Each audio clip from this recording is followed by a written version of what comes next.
Hey YouTube. So we're just about ready to start tiling.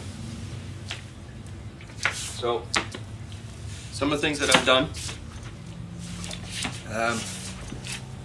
is I've put up some spacers. Not spacers, but levelers. So that basically sits like this. I don't have the sluicer strip in place, but that sits like that. So I put this on, put a level underneath of it, make sure it goes straight across and it stays level. And then that way when you put the next piece on, you know where it's going to go. Whenever you're tiling with wall tile, you want to do your top half first. The reason being, you can put a support like that and it's not putting all the pressure down on your bottom pieces. So if you start from about halfway up, or if you want to do it in 3 stages, do it in thirds, right? Start top third, second third, and then bottom third. You'll get a nicer product that way. Like I said, it's not all pushing down on each other. If you try to do it all at once, what will happen is the top ones will push down on the bottom ones, and then they'll end up buckling out. And then the ones that slid down from the top will adhere to the wall, and then you'll have that gap on top, and it's going to be a nightmare to repair. So start from the top, work your way down. Okay, that's the secret of wall tile. So here's the spacer on this side as well. My sluicer strip is in place. I haven't grouted them, but when I grout the tile, it'll go through these parts here, these open spaces. So that should be all right. I have everything cut, and I have dry fitted everything. So we should be good to go. So all we're going to do is this section here. So we'll do some with the trowel, and we'll do trowel right on the wall, and then we'll do back buttering. So here's your trowel. As you can see, it's forked. Okay. Some of the things that you want to consider is when you are using this thing, it's not like doing drywall. You don't want to be on an angle like that. You want to be as straight up and down as you can, so that your grout can go in between those holes, and then you'll have the proper depth grout. Okay, and the size of these holes depends on the size of your tile. Okay, you won't necessarily need holes that size for 4-inch tile, for example. What will happen is if you do put that on the wall with your 4-inch tile, or on the floor, and you put your tile on, then all your mortar is going to push through, and when you go to grout, you'll either have to clear all that mortar out, or it's going to come through your grout and you'll notice it and it'll look terrible. Okay? So I already have my mortar in there. The stuff I'm using is a quick set mortar. If you're not used to tile, don't use the quick set. This stuff here I can grout within 2 hours. If you use the slower stuff, then that'll give you room to fix any mistakes you make, because it'll still be a little bit pliable. But this stuff here, about 5-10 minutes after you put it on, it's not moving. So when you're mixing it up, you want to have the consistency of about peanut butter. You know, if you take a stick to the wall, it's gonna stay there. It'll sag, but so I just use a stick to mix it up.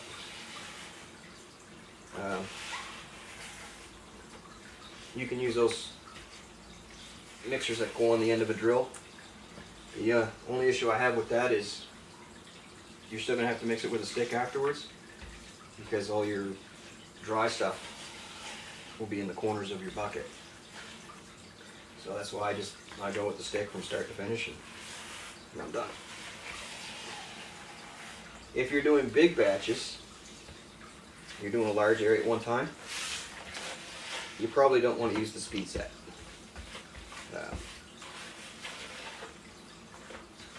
because they'll end up hardening before you get to where you're going.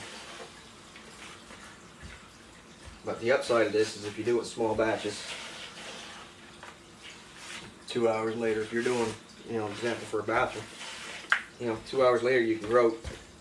So by the time you're done one room, you can start getting ready for your grout.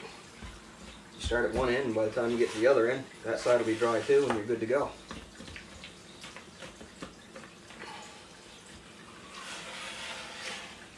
So as you can see, this is like peanut butter. Okay, so I'm going to mix it just a little bit more. Make sure there's no clumps in it.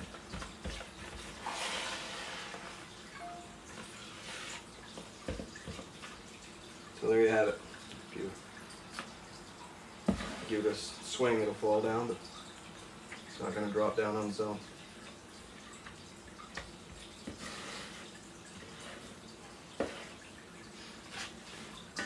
Now, it's too small, so all you have to do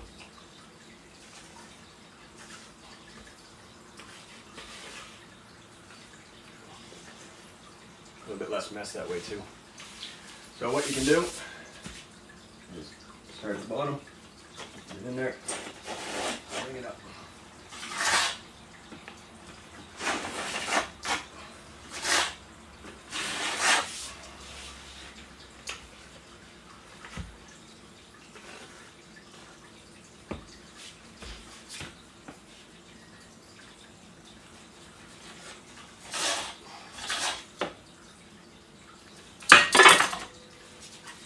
And again, when you're actually making your lines, have your trowel straight up and down.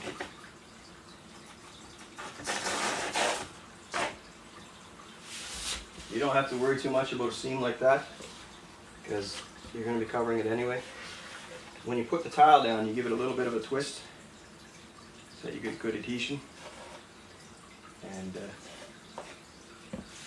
so things like that will get covered. This can get messy quick.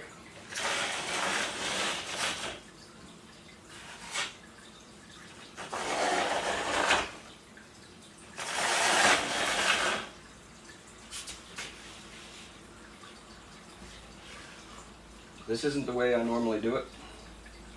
When I'm doing walls, I'll generally back butter. I'll show you that in a second.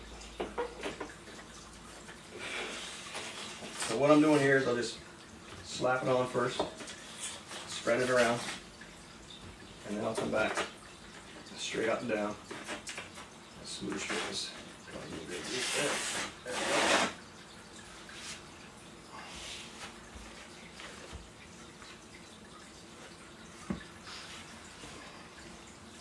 So personally, I don't like this way at all. I like the back buttering.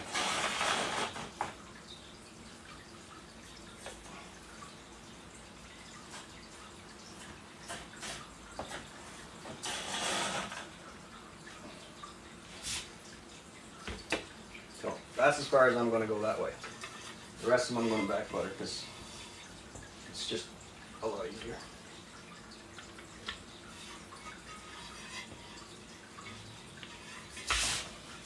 So I'm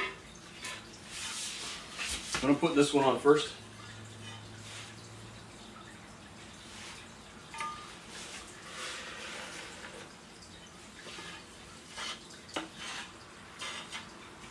When you back butter, just take it and spread it like butter on the back of your tile. Hence the name.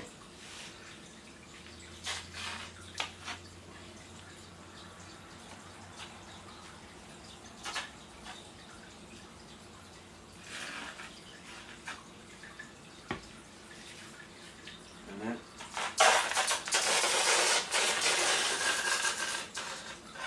drag it across.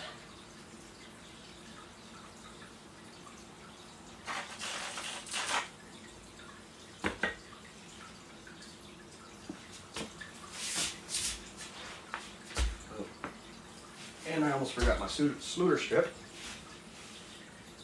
which would have made for a long day.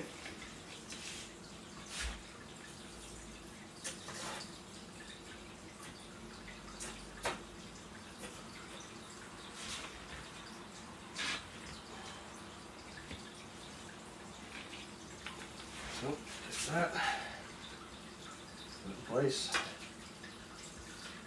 Get a little bit of a twist, you know.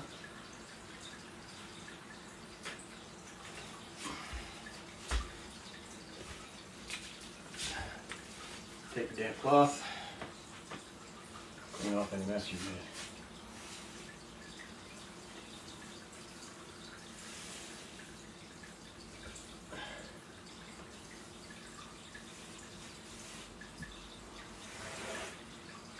Now I have tape underneath my Sluter strip.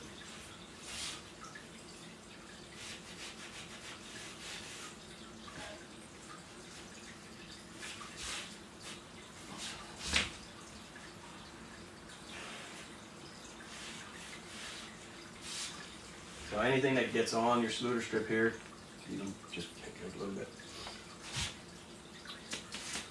So, a lot of people like to use spacers. I don't generally use them, but I'll show you how to use them for this. Again, put it up, twist a little bit. And then you can add your spacers.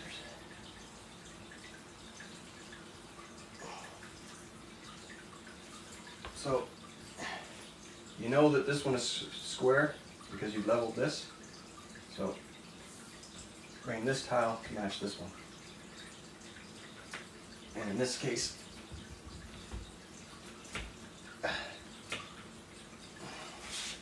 it's a little bit higher off the Sluter strip here, but we know it's square, so it'd be a little more visually appealing. You can also use this to pull out any extra mortar that gets in between. Normally you're not going to have that, but where I put it on the wall and then back buttered, I put a little bit of extra in there. So I may have to gouge that out later, but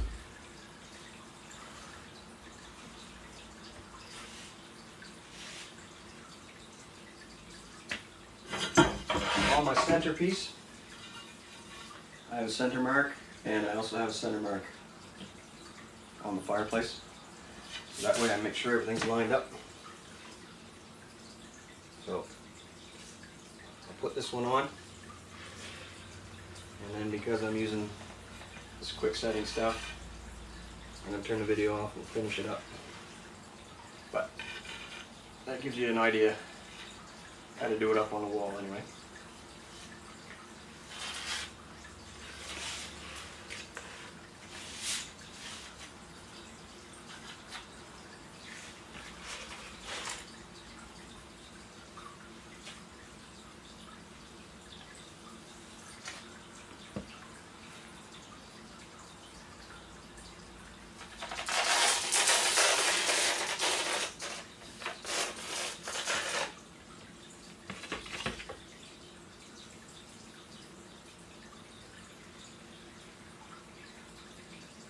Back buttering can certainly be a little bit more messy. You have coming off the sides like this, but on wall tile it's a lot easier.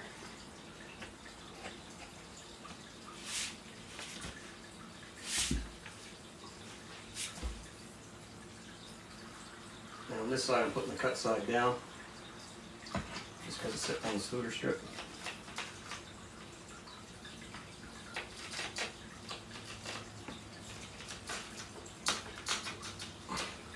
Part of what you're doing when you're twisting it too is you're trying to have the tiles so they're at the same level. Because if you have too much mortar on one and not enough on the other, then you'll get different size, different levels on your tile. If they're off by a little bit, don't panic.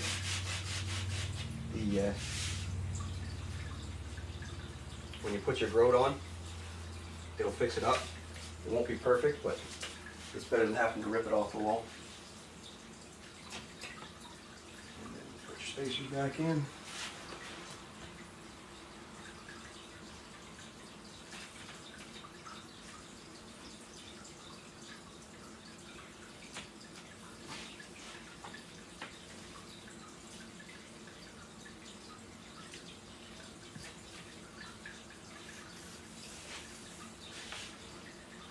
Okay, so that's how you get that going.